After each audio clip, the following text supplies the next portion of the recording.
Bismillahirrahmanirrahim. Assalamualaikum warahmatullahi wabarakatuh. Alhamdulillahirrabbilalamin. Wabihi nasta'in ala umurid dunya waddin. Wassalatu wassalamu ala ashrafil anbiya'i wal mursalin. Wa ala alihi wa sahbihi ajma'in. Amma ba'du. Baiklah, hari ini kita akan mulai pembahasan kembali untuk KBM Daring Pelajaran Usuluddin Aqaid, melanjutkan pembahasan sebelumnya tentang bab 2 rukun iman yang pertama, iman kepada Allah dan sifat-sifatnya. Kita kali ini akan membahas bab 2 bagian B-nya, Tuhan Allah Maha Kuasa dan Maha Mengetahui. Sebelum itu, alangkah baiknya kita berdoa dulu, semoga ilmu yang kita pelajari pada hari ini dapat bermanfaat di dunia maupun di akhirat. Bismillahirrahmanirrahim. Rabbi zidna ilman warzuqna fahman. Allahumma rzuqna fahman nabiyyin wa hifzal mursalin wa ilhamal malaikatil muqarrabin birahmatika ya arhamar rahimin. Al-Fatihah. A'udzubillahi minasyaitonirrajim. Bismillahirrahmanirrahim. Alhamdulillahi alamin, arrahmanirrahim, maliki yaumiddin. Iyyaka na'budu wa iyyaka nasta'in. Ihdinas siratal mustaqim, siratal ladzina an'amta 'alaihim ghairil maghdubi 'alaihim waladdallin. Amin. Ya, pembahasan kali ini adalah tentang sifat Allah Maha Kuasa dan Maha Mengetahui. Kekuasaan disebut sebagai kudrat, ya. Jadi salah satu sifat wajib bagi Allah, sebagaimana yang telah kita ketahui bahwa Allah itu mempunyai sifat-sifat wajib. Bab bagian pertama tentang Allah itu ada. Nah, sekarang kita bahas tentang Allah itu Maha Kuasa. Nah, kekuasaan dalam bahasa Arab disebut kudrat. Sedangkan yang berkuasa atau isim fa'ilnya itu disebut sebagai qadir, qadiron, qadir. Nah, dalil nakli yang menjelaskan bahwa Allah itu punya sifat kudrat, sifat kuasa, salah satunya terdapat pada Quran surat Al-Baqarah ayat 20 yang bunyinya innallaha ala kulli syai'in qadir, yang artinya sesungguhnya Allah itu amat berkuasa atas segala sesuatu. Sebelum kita lanjut ke pembahasan tentang Allah juga punya sifat mengetahui, apa sih yang dimaksud Allah itu punya sifat kuasa? Nah, kita dapat analogikan sebagaimana seorang raja. Raja, dia memiliki sifat juga kuasa. Nah, sifat kekuasaan raja itu mampu melakukan apapun yang raja itu inginkan, yang raja itu kehendaki. Karena dia punya prajurit, dia punya pelayan, dia punya, yaitu tadi, punya sifat kekuasaan. Ketika dia mempunyai sifat kuasa, dia berhak untuk melakukan apapun terhadap bawahannya, terhadap rakyatnya, terhadap pelayan-pelayannya. Karena dia punya sifat kuasa. Ketika seorang raja itu menginginkan sesuatu, dia tinggal suruh pelayannya, dia tinggal suruh prajuritnya. Nah, begitupun juga Allah.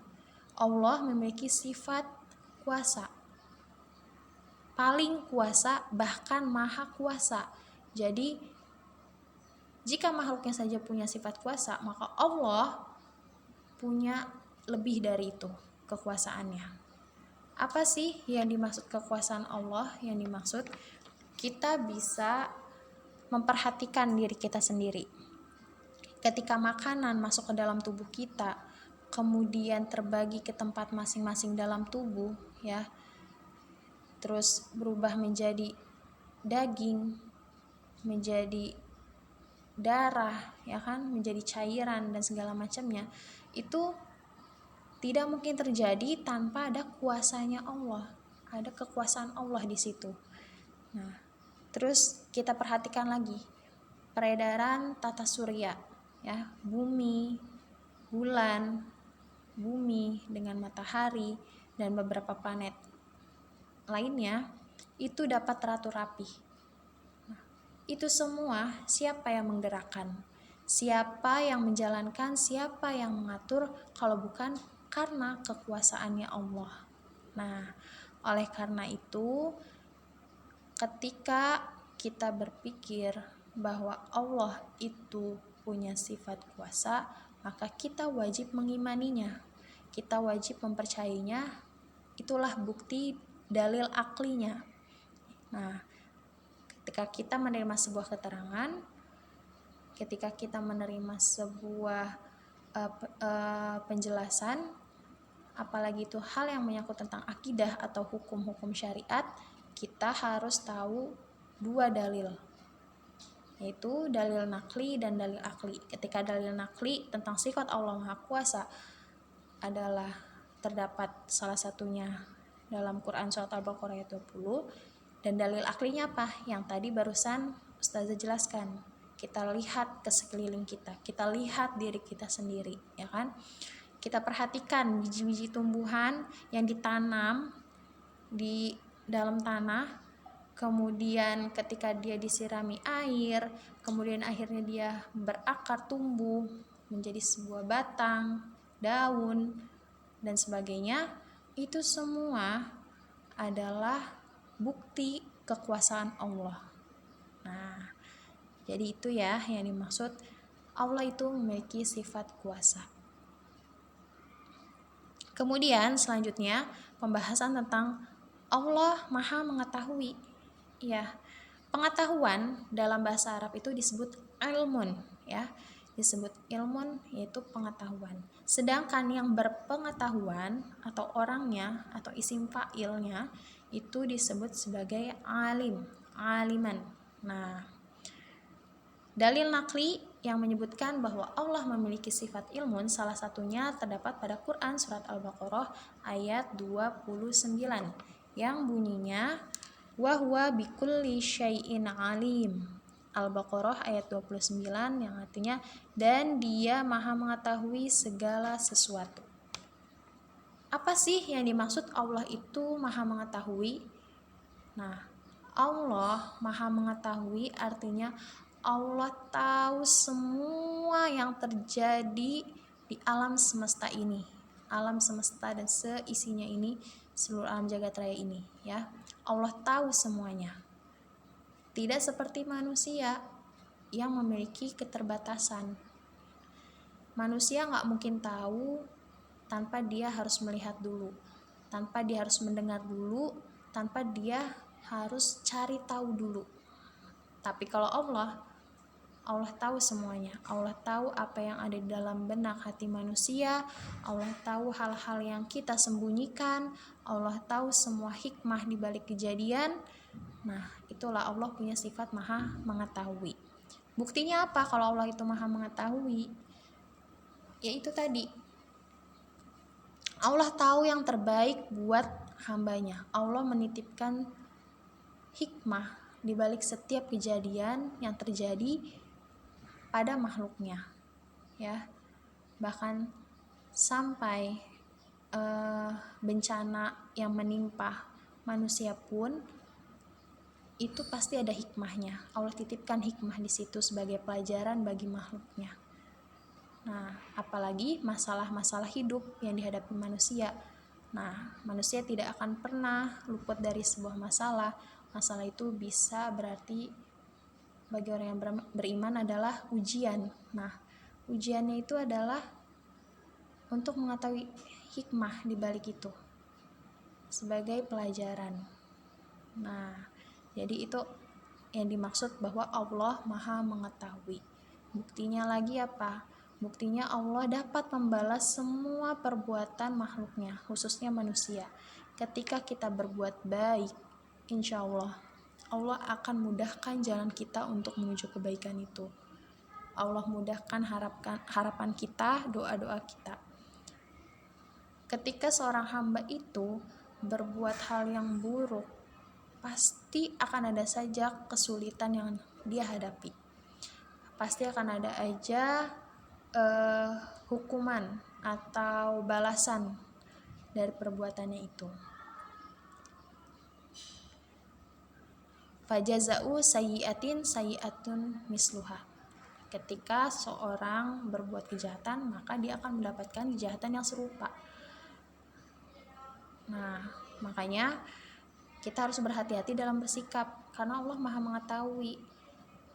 Jangan sampai kita melakukan kesalahan, melakukan dosa, melakukan maksiat, menganggap bahwa tidak ada siapapun yang tahu. Iya, memang mungkin di mata manusia tidak akan ada yang tahu, tapi percayalah, Allah Maha mengetahui, Allah Maha melihat, Maha mendengar. Jadi kalau kita tanamkan di hati kita bahwa Allah itu selalu mengawasi kita karena Allah Maha mengetahui, pasti kita akan lebih berhati-hati dalam bersikap, dalam berperilaku. Nah, jadi itu bukti tanda bahwa Allah Maha mengetahui. Lalu bagaimana Ustazah kalau misalkan kita udah berbuat baik, kita udah beribadah, kita udah menjalankan semua perintah Allah, tapi kok kayaknya tidak ada kesenangan atau kebahagiaan yang kami dapatkan? Salah. Kita harus pikirkan nikmatnya Allah. Nikmatnya Allah itu tidak mungkin terhitung dengan jari-jari kita, dengan nominal angka, ya. Kalau kita pikirkan hanya sebatas keinginan yang sedang kita inginkan semata, kemudian tidak ada, belum kita terima, itu sangat-sangat salah, ya. Nah, yang perlu diketahui bukan berarti Allah tidak mengetahui doa-doa kita, bukan berarti Allah gak peduli atau gak mau mengabulkan doa-doa kita, tapi Allah tahu yang terbaik karena Allah Maha mengetahui. Kalau Allah gak Maha mengetahui, mungkin apapun yang kita doa, apapun yang kita panjatkan, apapun yang kita minta, Allah akan kasih aja. Tapi kan Allah gak kayak gitu. Allah Maha mengetahui mana yang terbaik buat hambanya. Doa seorang hamba itu ada 3 cara ketika Allah mengabulkannya. Yang pertama, ada yang langsung dikasih. Yang kedua, ada yang mau dikasih tapi nanti ditunda dulu. Waktunya kapan yang tepat? Allah pengen lihat usaha ikhtiarnya maksimal lagi. Yang ketiga, Allah ganti dengan yang lebih baik. Jadi gak ada istilah doa kita itu sia-sia. Nah, itu bukti bahwa Allah Maha mengetahui. Kesimpulannya, Allah Maha berkuasa, artinya Allah memiliki hak penuh terhadap makhluknya dan sangat mampu mengatur serta menjadikan hal yang tidak mungkin bagi kita menjadi mungkin. Allah Maha mengetahui, artinya Allah selalu memberikan hikmah tersendiri dari setiap kejadian yang dilalui oleh makhluknya dan sangat mampu membalas segala perbuatan hambanya, entah perbuatannya itu dibalas di dunia maupun nanti di akhirat. Ya, mungkin cukup sekian penjelasan yang bisa Ustazah sampaikan. Kurang lebihnya Ustazah mohon maaf. Kebenaran hanyalah milik Allah semata, dan kesalahan tentu datangnya dari diri Ustazah sendiri. Astaghfirullah li wa lakum. Wal akhir, wassalamualaikum warahmatullahi wabarakatuh.